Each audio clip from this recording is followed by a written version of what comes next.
A política do Japão, que submeteu milhares de pessoas à esterilização forçada, incluindo crianças, vítimas de procedimento, exige na justiça que o governo pague a indenização pelos danos causados. As vítimas e suas famílias travaram luta por anos para serem indenizadas pelos danos sofridos. Foto de imagem.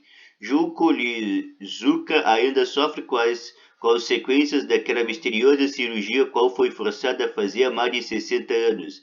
Ela tinha apenas 16 anos quando foi levada a uma clínica do nordeste do Japão para o procedimento que ela descobriu mais tarde que a deixou irreversivelmente estéril. Mas isso não foi uma consequência indesejada de uma cirurgia necessária, não.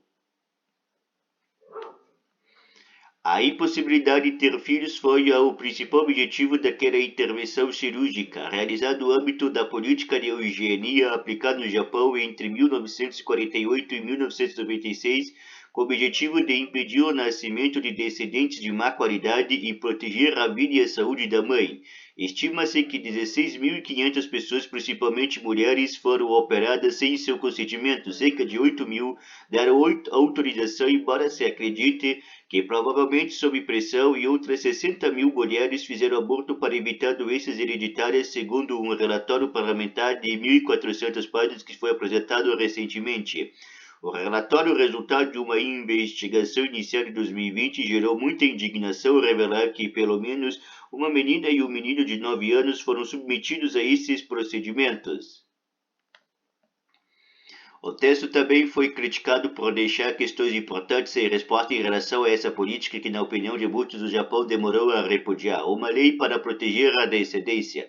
A Lei de Proteção Eugênica foi aprovada em 1948 e permite que os médicos esterilizassem pessoas com ou sem o seu consentimento. Neste último caso, se o médico considerasse que a intervenção era necessária para proteger o interesse público de modo a prevenir a transmissão hereditária de doenças, deveria solicitar uma comissão à prefeitura local para avaliar se o procedimento era adequado.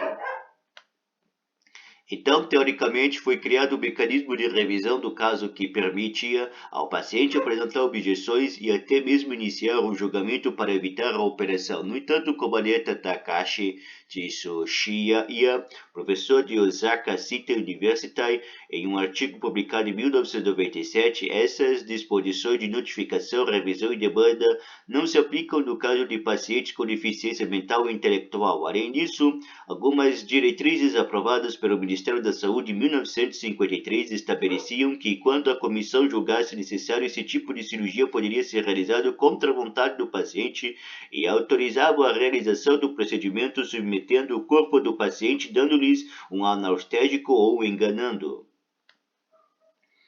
Esses novos regulamentos do início dos anos de 1950 permitiram e autorizaram a esterilização forçada e enganosa, que era a forma como era comum a praticada, observa Tsushiya. Assim, de acordo com o relatório parlamentar, alguns pacientes foram informados de que seriam submetidos a procedimentos de rotina como operação de apêndice, quando na verdade seriam esterilizados. A lei incluía uma lista de doenças que eram então considerados hereditários e que tornavam o paciente candidato à esterilização, como esquizofrenia, psicose maníaco-depressiva, desejo sexual acentuadamente anormal, inclinação criminosa acentuada, albinismo, distrofia muscular, epilepsia, surdez, hemofilia, daltonismo, mão quebrada e pé quebrado, entre outros. Como aponta Tsushiya, essa legislação não era apenas um reflexo da preocupação do governo japonês com a superpopulação, mas também com a deterioração da descendência, vidas arruinadas. O governo do Japão pediu desculpas por essa política em 2019 anunciou que pagaria a cada sobrevivente uma indenização equivalente a cerca de $28.600, cerca de R$140 mil. O então primeiro-ministro Shinzo Abe disse que, em seu pedido oficial, desculpa que a lei de eugenia causou grande sofrimento às grandes vítimas. Para Junko Lizuka, que passou anos lutando para receber justiça e hoje usa óculos e máscara para não ser reconhecida publicamente, as consequências foram muito além. A cirurgia eugênica me privou de todos os meus modestos sonhos de ter um casamento e filhos felizes, disse Lizuka a repórteres. Ela explicou que seu marido a abandonou e pediu divórcio imediatamente depois que ela lhe disse que havia se submetido a uma cirurgia de esterilização e não poderia ter filhos. Eu tinha problema de saúde mental e não conseguia trabalhar. Fui diagnosticada com transtorno de estresse pós-traumático. A cirurgia eugênica virou minha vida de cabeça para baixo, disse ela. De acordo com Tsuchiya, muitas das esterilizações forçadas foram realizadas em pacientes em hospitais psiquiátricos e outros centros para pessoas com deficiência intelectual que muitas vezes eram enganados para submeter-se à operação. Às vezes, essas pessoas eram perguntadas se queriam passar pelo procedimento, mas eram virtualmente forçadas a dar consentimento porque a esterilização era frequentemente um requisito para admissão nessas instituições, o que é que os pais dessas pessoas desejavam, diz. Como o objeto dessas cirurgias não era apenas evitar que essas pessoas tivessem filhos, mas também, no caso das mulheres, interromper a menstruação para facilitar o atendimento dessas pessoas no centro de saúde. Muitas vezes essas esterilizações não eram realizadas através de ligadura das trompas de falópio, mas através de uma histerectomia completa.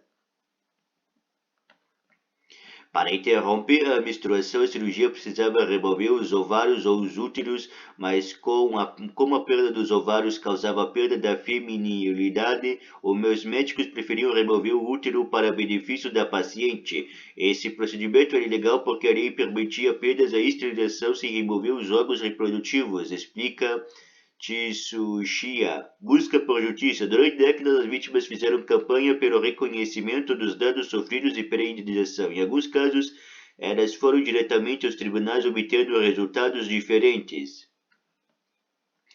No ano passado, o Tribunal Superior de Osaka ordenou que o governo japonês pagasse $200 mil, cerca de R$970 mil, às 3 vítimas. No entanto, no início deste mês, o tribunal rejeitou essa decisão, argumentando que depois de mais de 20 anos, a causa legal havia expirado. Junko Lizuka, que foi uma das responsáveis por processar o governo, chamou a decisão de terrível por não levar em consideração as razões pelas quais as vítimas não puderam processar antes. Em declaração, a empresa declarou que, como a responsabilidade do governo é óbvia, queria que houvesse uma solução mais rápida que oferecesse indenizações mais ajustadas sem necessidade de recorrer aos tribunais. Mas aparentemente a justiça que as vítimas esperavam também não será derivada do recente relatório parlamentar. Koji Nisato, o advogado que representou as vítimas dessa política, contestou o relatório por não ir longe o suficiente. Ele destacou que se trata basicamente de um apanhado do que já foi investigado e relatado sobre o assunto. Falta um resumo de por que essa lei terrível foi criada e existiu por 48 anos e não menciona por que o governo não assumiu a responsabilidade mesmo depois que a lei foi alterada. Isso é extremamente lamentável, disse Nisato a repórter nesta semana. Para algumas vítimas como Saburo Kita, que foi esterilizado à força aos 14 anos, o relatório mostra que o governo enganou as crianças. Agora, com 80 anos, ela manifesta o desejo de que a questão seja resolvida o mais rápido possível. Gostaria que o Estado não escondesse o problema no escuro, mas levasse a sério o nosso sofrimento logo, disse. Por enquanto, a espera continua.